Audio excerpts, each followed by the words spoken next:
with the details. Dozens of people have been identified now in the devastating crash, and tonight we've learned a woman originally from Connecticut and her 12-year-old daughter were two of those victims. Along with a beloved father and a husband from Salem, Connecticut, your reporter Amanda Callahan is joining us right now here in the studio with more on how they're being remembered. Amanda? Yeah, well, Irene and Mark, I spoke with Andy Byer, whose wife Justina and young daughter Brielle were two of the people tragically killed in Wednesday night's crash. Now, the two were part of the group that were coming back from the U.S. Figure Skating Championship. Andy told me that he wants to share their story and keep their memories alive, but he's just too emotionally drained right now. Devastation from the deadly plane crash in the Potomac River is being felt here in Connecticut. So far, we've learned at least 3 of the 67 people killed have ties to the state. Justina Byer grew up in Connecticut. It's where she met her husband, Andy, and the two lived in Middletown for years. While Andy didn't wish to speak on camera at this time, he did confirm his wife and 12-year-old daughter, Brielle, were tragically killed in the crash. The mother and daughter were headed back to their home in Virginia after spending the week in Wichita for the U.S. Figure Skating Championship.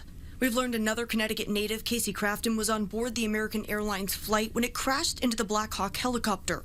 The longtime Salem resident is being remembered as a loving husband to his wife Rachel and a father to 3 young boys. He was a man that loved Christ. He was committed to his family. He was a great husband and a great father, a great community member. The pastor at the Congregational Church of Salem says this is a devastating loss for the entire community, as Crafton was a man who wore many hats. He was a member of the town's Recreation Commission, Montville Youth Soccer, and a Little League coach. The town of Salem putting out a statement that says in part, quote, as a coach, he encouraged and guided young players to be the best they could be while enjoying the game. He was known for his warm smile and kindness. Now community members are coming together to support one another through this unimaginable tragedy. Just keep them in your prayer.